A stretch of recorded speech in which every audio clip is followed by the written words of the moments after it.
नमस्कार, आप देख रहे हैं न्यूज नेशन और मैं हूं आपके साथ चिराग सुखीजा। मेरे साथ मोनू चहल मौजूद हैं। भारत और इंग्लैंड के बीच तीसरा टेस्ट मैच यानी कि Rajkot test match team India ने 434 रनों से अपने नाम कर लिया और इंग्लैंड की जो दूसरी पारी थी वो सिर्फ 122 रनों पर सिमट गई।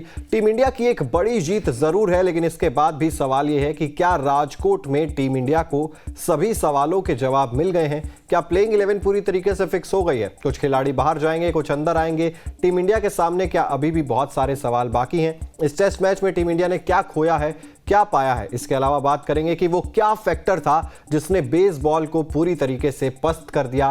राजकोट टेस्ट ने बहुत कुछ दिया है इंडियन क्रिकेट को भी। सभी चीजों पर चर्चा करेंगे। मोनू, सबसे पहली बात तो ये है कि क्या राजकोट टेस्ट से सभी सवालों के जवाब मिल गए हैं? ऑलमोस्ट मिल गए हैं। एक सवाल अगर आप छोड़ दें, रजत पाटीदार, बाकी आपने ऑलमोस्ट, ये ऑलराउंडर परफॉर्मेंस है टीम इंडिया की। ऐसा नहीं कि यार कि एक बंदे की वजह से जीते हैं, क्योंकि बैटिंग में देखें तो आप शुभमन गिल और रोहित के रन आए थे, बड़े इंपॉर्टेंट थे ये टीम इंडिया के लिए। आई थिंक ये सबसे बड़ा पॉजिटिव है टीम भारतीय टीम की बल्लेबाजी की बात करें, क्योंकि केएल राहुल और विराट इस टीम में नहीं है, तो ऐसे में ऊपर से रन आने बड़े इंपॉर्टेंट थे। तो रोहित और गिल के रन आए, और उसके बाद फिर जो सबसे बड़ा टीम इंडिया के लिए पॉजिटिव है वो है यशस्वी जायसवाल का 200 बनाना। यार ये दूसरी बार ऐसा हुआ इस सीरीज में कि उन्होंने 200 बनाए हैं, उनका वैसे तीसरा 100 है ये। और जायसवाल की बात अगर बैटिंग ही करें तो उनका वैगन भी आप उठा के देखिए चिराग, हर तरफ शॉट्स मारे हैं उन्होंने, विद द स्पिन बहुत अच्छे शॉट मारते हैं और बेसिक्स अच्छे हैं, स्ट्रॉन्ग इनके बेसिक्स हैं, खड़े खड़े शॉट मारते हैं, छक्के मारते हैं, और एक या दो नहीं, आज तो बहुत सारे छक्के मारे उन्होंने। और एंडरसन वर्सेस जो जायसवाल की जो बैटल थी ना, जिसमें कहते हैं कि एंडरसन आउट करते थे आते ही, लेकिन आज तो उन्होंने सारे सवालों का जवाब दिया है, चाहे कोई भी गेंदबाज आए, लेकिन जायसवाल को कोई आउट नहीं कर पाया आज। बिल्कुल, जायसवाल को आउट नहीं कर पाया। लेकिन जैसे ही मैंने मोनू से यह सवाल पूछा था कि क्या सभी सवालों के जवाब मिल गए हैं, तो मोनू ने भी हाँ नहीं कहा, उन्होंने कहा ऑलमोस्ट। अब ये ऑलमोस्ट के बाद बचे कौन से सवाल हैं जिसके टीम इंडिया को जवाब चाहिए, वो जानना चाहता हूं मैं आपसे। यार एक तो रजत पाटीदार का ये देखना पड़ेगा कि उन्होंने अब तक 4 इनिंग खेली है। वैसे मैच 2 मैचों में उनको मौका मिला, 4 इनिंग में 46 रन है उनके। अब ये कहीं ना कहीं बड़ा कंसर्न है टीम इंडिया के लिए, क्योंकि केएल राहुल को आना है रांची टेस्ट में। अब जब केएल राहुल आएंगे तो बाहर कौन जाएंगे? मुझे लग रहा है रजत पाटीदार ही बाहर जाएंगे। अब ये देखिए, थर्ड टेस्ट की सेकंड इनिंग में वो खाता भी नहीं खोल पाए, क्या ऐसी खाता हुई, क्या अब इनका कटेगा पता? ये अब कई सारे सवाल रहेंगे टीम मैनेजमेंट के सामने भी, क्योंकि रजत पाटीदार देखिए नंबर 4 पर खेलते हैं, क्योंकि नंबर 4 बड़ा इंपॉर्टेंट स्लॉट है जहां से मैच बनता और बिगड़ता, आपको सब पता है। क्योंकि इंडिया एक वक्त 33 पर 2 हो गया था, उस समय तो रविंद्र जडेजा आए बैटिंग करने को, उन्होंने काम चला दिया, लेकिन अय्यर को इस नंबर पर दिया गया मौका, अय्यर ने उस मौके को सही से नहीं बुनाया, और जब अब रजत पाटीदार को यहां मौका दिया गया तो रजत पाटीदार भी पूरी तरीके से फेल रहे। अब केएल राहुल जब आएंगे, आपको क्या लगता है रजत पाटीदार को एक और मौका देना चाहिए या फिर नहीं, इनफ? देखिए मोनू, अगर केएल राहुल फिट हो जाते हैं फिर तो आपको रजत पाटीदार को बाहर करना ही पड़ेगा, क्योंकि आपके पास और कोई ऑप्शन नहीं है। अब अगर केएल राहुल फिट नहीं है ऐसी सिचुएशन में, तो फिर आप रजत पाटीदार के साथ ही जाना चाहोगे मेरे हिसाब से, क्योंकि रन तो जो रूट के भी नहीं आए, रन तो जॉनी बेयरस्टो के भी नहीं आए। लेकिन क्या इंग्लैंड खेमा जो रूट को बाहर करने की बात सोच रहा होगा? मेरे हिसाब से तो नहीं सोच रहा होगा। और अगर वो नहीं सोच रहे हैं जो रूट को बाहर करने के लिए, तो आप रजत पाटीदार को सिर्फ 2 मैचेस के बेस पे कैसे बाहर करने की बात करोगे? ये चीज थोड़ी सी समझ से परे हो जाएगी। लेकिन डेफिनेटली अगर केएल राहुल पूरे तरीके से फिट हो गए हैं, जो कि मोस्ट प्रोबेबली 99% वो फिट हो चुके हैं, तो फिर केएल राहुल सीधे तौर पर अंदर आ जाएंगे। अब रजत पाटीदार ने अगर थोड़े बहुत रन बना दिए भी होते, तब भी मेरे हिसाब से केएल राहुल स्ट्रेट अवे अंदर आ जाते, फिर तो उसमें कोई सोचने वाली बात भी नहीं है। अब रजत पाटीदार क्या इकलौते ऐसे फैक्टर हैं जो टीम इंडिया के लिए कंसर्न है? आपको लगता है कि कुछ और भी फैक्टर्स अभी टीम इंडिया के पास? रजत पाटीदार की बात हम इसलिए कर रहे हैं क्योंकि 2 चीजें हैं। एक तो इनएक्सपीरियंस बॉलिंग लाइनअप है इंग्लैंड की टीम का, स्पिन गेंदबाजों की हम बात करते हैं, टॉम हार्टली हो चाहे रेहान अहमद हो, एक या 2 मैचेस खेले हैं, उसके बाद भी जिस तरीके से आउट हुए हैं वो आप तरीका देखिए चिराग, क्योंकि आप ऐसी गेंदों पर आउट हुए जहां कहीं भी शॉट मार सकते हैं आप। इतनी छोटी गेंद जिस पर आप पुल भी मार सकते हैं, कहीं भी शॉट खेल सकते हैं, लेकिन वो सीधे हाथों में आउट हो जाते हैं। और अब सेकंड इनिंग में देखिए जहां पर वो 0 पर आउट हुए, वो भी सीधा खेल के आउट हुए हैं। सो ये कहीं ना कहीं बड़ा कंसर्न है चिराग। मुझे लगता है कि यार रांची में रजत पाटीदार को मौका मिला है। क्यों? क्योंकि सरफराज खान ने रन बना दिए, ध्रुव जुरेल ने रन बना दिए, अब एक ही स्लॉट बचा है, तो अब केएल राहुल आएंगे तो किसकी जगह? आप खुद बताइए, क्योंकि गिल ने भी रन बना दिए, रोहित ने रन बना दिए। और अगर केएल राहुल नहीं आएंगे, क्या उस स्थिति में भी आप रजत पाटीदार को बाहर करना चाहोगे? यार उस बिल्कुल हो सकते हैं, वो इसलिए हो सकते हैं क्योंकि अब जैसे अश्विन ने टीम में आ गए हैं, अब ये भी देखना होगा, क्योंकि ध्रुव जुरेल के ऊपर भी सवाल ये था कि क्या वो केस भरत का स्लॉट पूरी तरीके से फिल कर देंगे, लेकिन मेरे लिए तो आई थिंक कर दिया उन्होंने, क्योंकि ध्रुव जुरेल ने 46 बनाए, उन्होंने अच्छी पारी खेली थी, क्योंकि एक वक्त टीम इंडिया के 2 जल्दी आउट हो गए थे।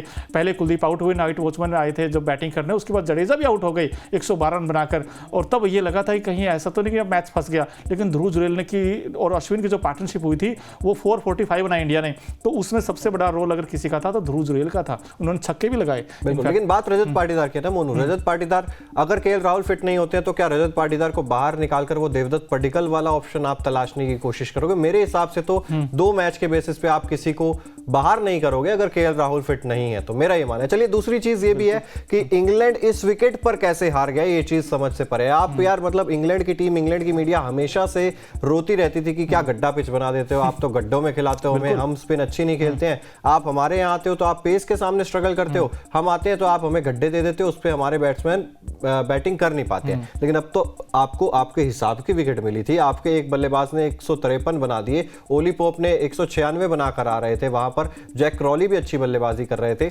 अब पिच का तो कोई दोष नहीं है, अब ये बेसबॉल कैसे हार गया?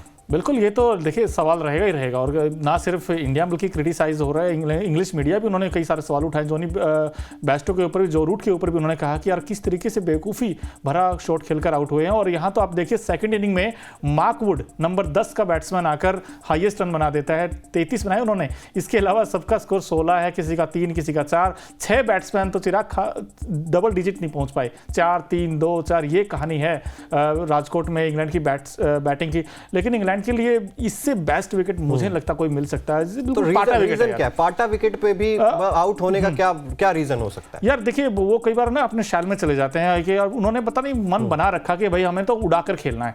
अब उड़ा के खेलने वाली कुछ बैट्समैनों के लिए तो प्लानिंग बड़ी अच्छी है, कुछ के लिए बड़ी खराब है। जैसे जो रूट का हमने देखा, जो रूट आप फर्स्ट इनिंग में देखिए वो कैसा अटपटा शॉट खेलकर आउट हुए, वो मुझे लगता है जो रूट को बैट्सबॉल शूट करता है इंडियन क्रिकेट, मुझे लगता है यार उनको नहीं करता, तो आप नेचुरल क्रिकेट खेलिए। लेकिन उनके लिए दिक्कत ये है सबसे बड़ी कि उनके एक खिलाड़ी रन बनाते हैं, बाकी नहीं बनाते हैं। आप अगर देखें तो एक में बैन डेकेट रन बना दिए, अब सेकंड इनिंग में किसी ने नहीं बनाए, या फिर बैन स्टोक्स बनाते हैं तो और कोई नहीं बनाता। नंबर 4, 5 और 6 जिसमें कि बैन स्टोक्स, बैन फॉक्स और जोनी बेस्टो, ये 3 सबसे बड़े कंसर्न है उनकी बैटिंग में। बिल्कुल, और अब तो इंडिया से भी ये सवाल उठ जाएंगे ना, क्योंकि जब वेंडकेट वो पारी खेल रहे थे या ओली पॉप जब ये पारी खेल रहे थे, तब सभी लोग यही कह रहे थे कि यार आप टर्निंग ट्रैक्स पे अगर नहीं देते हो सामने वाली टीम को, वो पूरा रैंक टर्नर नहीं देते हो, तब तक आपके गेंदबाजों को भी विकेट्स नहीं मिलते। लेकिन अब वो पुराना टेस्ट अंदाज टीम इंडिया का नजर आया, जो हम कहते हैं ना कि चौथी पारी में तो इंडिया के सामने विकेट्स धड़ाधड़ गिरते जाते हैं, पत्तों की तरह बिखर जाती है टीमें।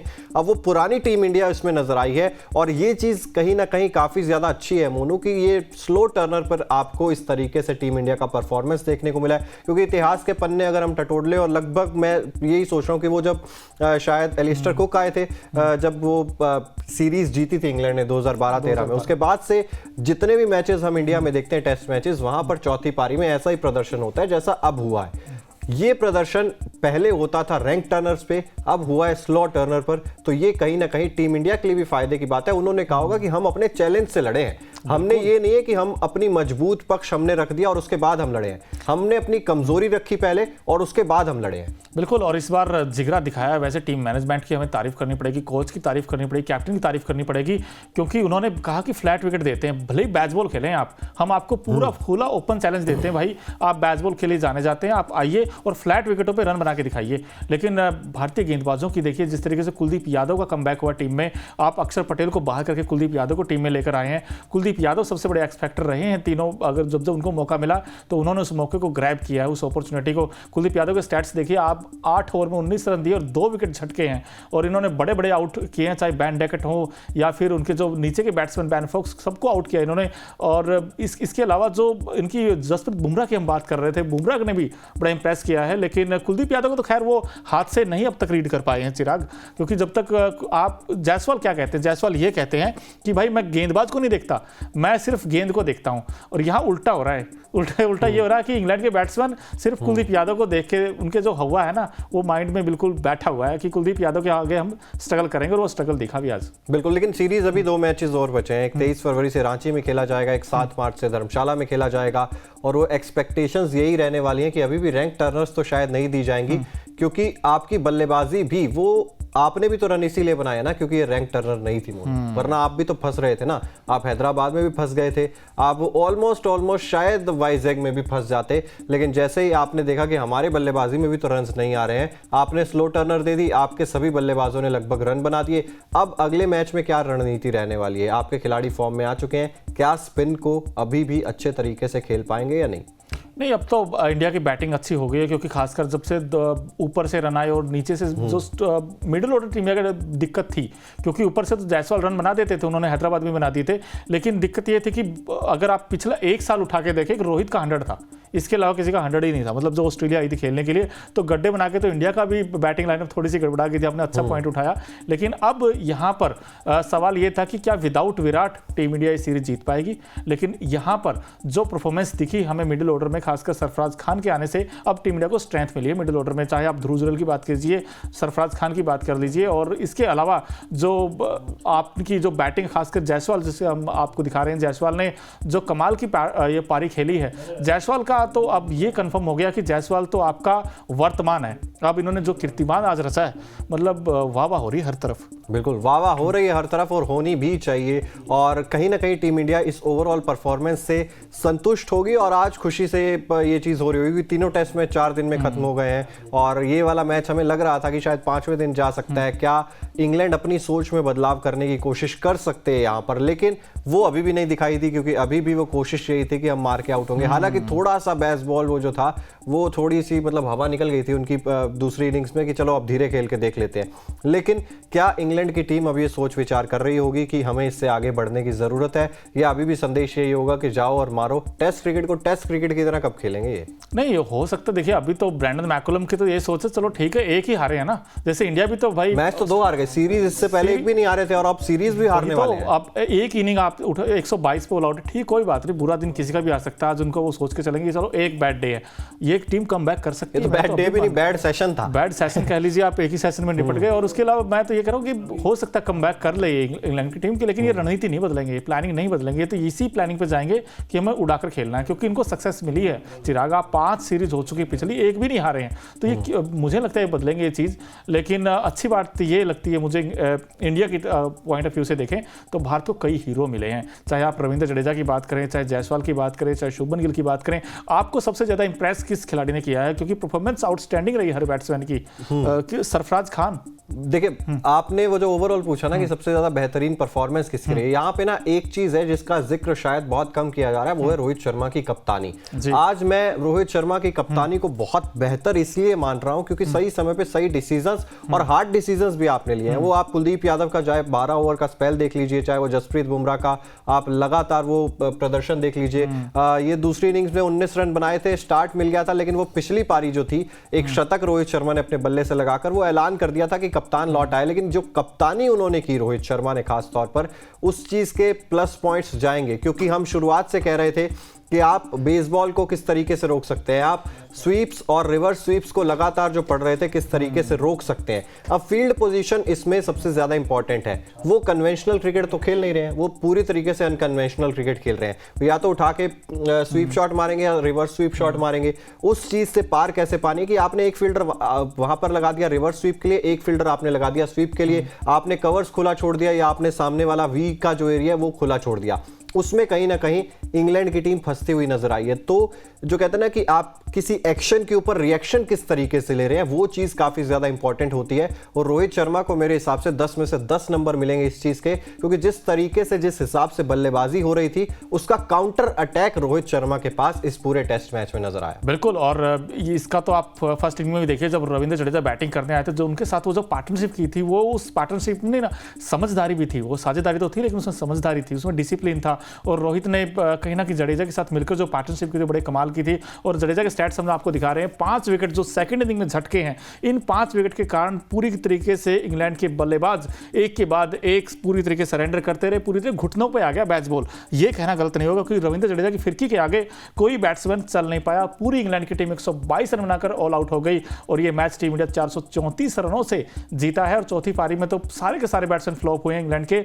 लेकिन सबसे बड़ा सवाल अब ये रहेगा कि रांची में अब कैसे क्या सोच होगी इंग्लैंड की, और आपको क्या लगता है सबसे बड़ा हार का कारण क्या है? जितने लोग इस वक्त आप हमारे साथ देख रहे हैं, आप भी बताइए। मैं चिराग से ही पूछूंगा, आपको क्या लगता है हार का इस राजकोट टेस्ट का सबसे बड़ा कारण क्या वो 204 की पार्टनरशिप रोहित और जडेजा की वो था, या जायसवाल के 200 थे, या रविंद्र जडेजा का ऑलराउंडर परफॉर्मेंस था? मेरे हिसाब से तो इंग्लैंड की सोच थी खुद की। अगर आप सोच नहीं बदलोगे तो आप इस तरीके से मैचेस हारते ही रहोगे, क्योंकि सोच अगर आपकी ठीक नहीं है किसी टेस्ट मैच के प्रति तो फिर कहीं ना कहीं आप इस तरीके से फंसते ही चले जाओगे। और इंग्लैंड को ये चीज देखनी होगी कि कब आपको ब्रेक लगाना है और कब आपको पेस करना है। इस तरीके से ही शायद टेस्ट क्रिकेट, क्योंकि 1877 से मोनो टेस्ट क्रिकेट खेला जा रहा है, और अगर आपको खेलना है तो शायद आपको उसकी प्रवृत्ति, उसकी जो कहते हैं ना कि किस तरीके से वो खेला जाता है, उस पर ध्यान देने की जरूरत होगी। चलिए फिलहाल कमेंट बॉक्स में आप सभी लोग भी बताइए इंग्लैंड की हार का कारण क्या है। इसके अलावा क्या राजकोट में टीम इंडिया को सभी सवालों के जवाब मिल गए हैं? अगर नहीं तो क्या सवाल अब भी टीम इंडिया के सामने है, जरूर बताइए। अगर सब्सक्राइब नहीं किया अपने अब तक न्यूज नेशन को तो जल्द से जल्द सब्सक्राइब भी कर दीजिए, साथ ही बेल आइकन जरूर प्रेस कर दीजिए ताकि देश और दुनिया से जुड़ी हर खबर सबसे पहले आप तक पहुंचे। देखते रहिए न्यूज नेशन।